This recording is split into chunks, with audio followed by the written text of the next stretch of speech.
इसी बीच ईरान पर मिसाइलों की बारिश के बाद अब तेजाब की बारिश हो रही है। राजधानी तेहरान के आसमान में तेजाबी बारिश हो रही है। यह बारिश इतनी खतरनाक है कि इसकी एक बूंद भी शरीर पर पड़ जाए तो फफोले हो जाए। डोनाल्ड ट्रंप कह रहे हैं कि एक दिन ऐसा भी होगा जब आपके पास मेरे जैसा राष्ट्रपति नहीं होगा।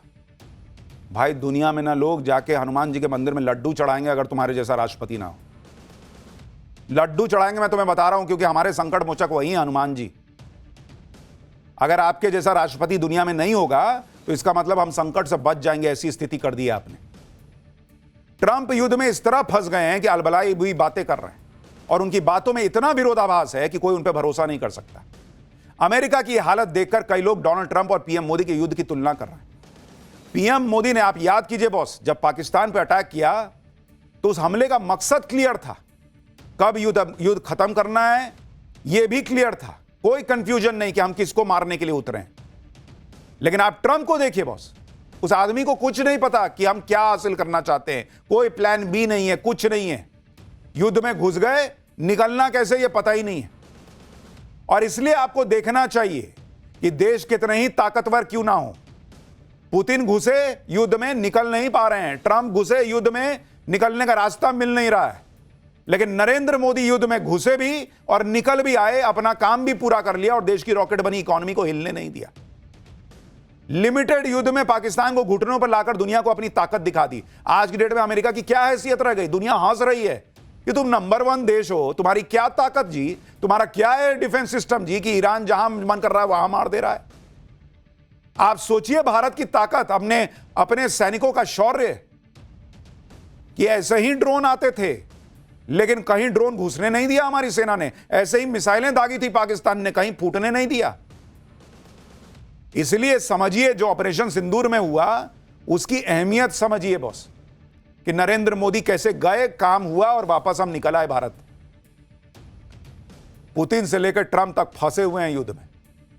ट्रंप चाह रहे हैं कि किसी तरह युद्ध खत्म हो जाए, लेकिन युद्ध कब खत्म होगा ये ईरान के हाथ में है, ऐसा लगने लगा। ईरान ने अमेरिका के आगे युद्ध खत्म करने की 3 शर्तें रखी। राष्ट्रपति मसूद पेजेश्कियान इन 3 शर्तों के बारे में बता रहे हैं और कह रहे हैं कि युद्ध रोकने का एकमात्र यही रास्ता है। उन्होंने कहा कि पहली शर्त है ईरान के निर्विवाद अधिकारों को स्वीकार करो। दूसरी शर्त है युद्ध की वजह से ईरान को अब तक जो नुकसान हुआ उसकी भरपाई करो। और तीसरी शर्त है भविष्य की आक्रामकता के खिलाफ निर्णायक अंतर्राष्ट्रीय गारंटी लागू करो। अब यह कैसे होगा बॉस? अमेरिका इनकी भरपाई करेगा? तो शर्त भी ऐसी है कि जो पूरी होती लगती नहीं, इसलिए पता नहीं भगवान जाने कैसे ये युद्ध रुकना है। इन शर्तों के लिए तैयार होना ट्रंप और ताकतवर अमेरिका की सबसे बड़ी हार होगी, और वो होंगे ही नहीं, उनका ईगो ही नहीं मानेगा बॉस। इसलिए वो चाहकर भी युद्ध से निकल नहीं पा रहे। लेकिन आप ये भी देखिए कि एक एक दिन अमेरिका पर भारी पड़ रहा। आप युद्ध का खर्चा देखिए बॉस। डोनाल्ड ट्रंप अपने देश को भरोसा देके आए थे कि हम अमेरिका को ग्रेट बना देंगे अगेन, मागा मेक अमेरिका ग्रेट अगेन। युद्ध का खर्च देखिए, युद्ध का खर्च, ये अमेरिका के लिए बता रहा हूं आपको, यूएस के लिए। पहले 2 दिन में अमेरिका का खर्च था, पहले 2 दिन उसमें अमेरिका का खर्च हुआ था $5.6 बिलियन, यानी करीब 52,000 करोड़ रुपए पहले 2 दिन में, मात्र 2 दिन के अंदर। और शुरुआती 6 दिन में अमेरिका का खर्च हुआ है, शुरुआती 6 दिन अगर आप देखिएगा उसमें कितना खर्च हुआ अमेरिका का, वो है $11 बिलियन, यानी 1 लाख करोड़ से ज्यादा, 1 लाख करोड़ प्लस। जबकि दुनिया के 60 देशों का सालाना बजट 1 लाख करोड़ रुपए से कम है या उसके आसपास है। और अब ये तो आपको शुरुआती 6 दिन का बता रहा हूं बॉस, आज तो हम 13वें दिन तक पहुंच गए हैं, तो ये 1 लाख करोड़ पे थोड़ी रुका होगा। ये आंकड़ा सिर्फ 6 दिन का है, जबकि आज युद्ध का 12वां दिन है। सोचिए अमेरिका को यह लड़ाई कितनी महंगी पड़ रही है, और अगर यह युद्ध और लंबा चला तो खर्चों का आंकड़ा कई गुना बढ़ सकता है। युद्ध में हो रहे खर्च की यह जानकारी ट्रंप प्रशासन ने अमेरिकी कांग्रेस की एक ब्रीफिंग में सांसदों को दी। कुछ अमेरिकी सांसदों का मानना है कि ट्रंप प्रशासन युद्ध के लिए कांग्रेस से करीब $50 अरब की फंडिंग की अपील कर सकता है। इसी बीच ईरान पर मिसाइलों की बारिश के बाद अब तेजाब की बारिश हो रही है।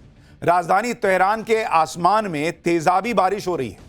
यह बारिश इतनी खतरनाक है कि इसकी एक बूंद भी शरीर पर पड़ जाए तो फफोले हो जाए। इजरायल ने कुछ दिन पहले एक ही दिन में तेहरान के आसपास 30 फ्यूल डिपो पर एक के बाद एक हमले किए थे। इसी हमले के बाद पूरे तेहरान का आसमान धुएं की मोटी परत से ढक गया। दिन में अंधेरा हो गया था। कई दिनों से तेहरान के लोगों ने सूरज नहीं देखा, क्योंकि आसमान में छाया काला धुआं सूरज की रोशनी को ऊपर ही रोक दे रहा है। अब तेजाबी बारिश ने उसकी मुसीबत और बढ़ा दी है। तेहरान में हो रही इस एसिड रेन की वजह से लोगों की सेहत को गंभीर खतरा पैदा हो गया। बच्चों और बड़ों को सांस लेने में दिक्कत हो रही है, फेफड़ों की शिकायत बढ़ गई है, लोगों की आंखों और स्किन में जलन हो रही है। बॉस, तेहरान की इस तेजाबी बारिश में कौन कौन से खतरनाक केमिकल हैं वो भी सुनिए। इसमें हाइड्रोकार्बन है, सल्फर डाइऑक्साइड है, नाइट्रोजन ऑक्साइड है। ये केमिकल पानी के भाप से मिलते हैं तो खतरनाक रिएक्शन होता है, जहरीली गैस बनती है और इसी वजह से तेजाबी बारिश होती है। इस एसिडिक रेन से कौन कौन सी बीमारियां हो सकती हैं वो सुनिएगा तो आपको डर लग जाएगा। अगर इस बारिश की बूंदें शरीर पर पड़ जाएं तो फफोले हो जाते हैं, चर्म रोग की आशंका रहती है, आंख में पानी की बूंद चली जाए तो आंखें लाल हो जाती हैं, उनमें जलन शुरू हो जाती है, आंखों की रोशनी अचानक कम हो सकती है, कफ, अस्थमा, गले में खराश जैसी समस्या हो सकती है, सिरदर्द और माइग्रेन की शिकायत हो सकती है, सांस लेने में परेशानी हो सकती है, फेफड़ों को नुकसान पहुंच सकता है और बारिश के पानी में केमिकल के पार्टिकल कई इंफेक्शन की वजह बन सकते हैं। तो इस तरह की खूंखार बारिश हो रही है ईरान में इस वक्त।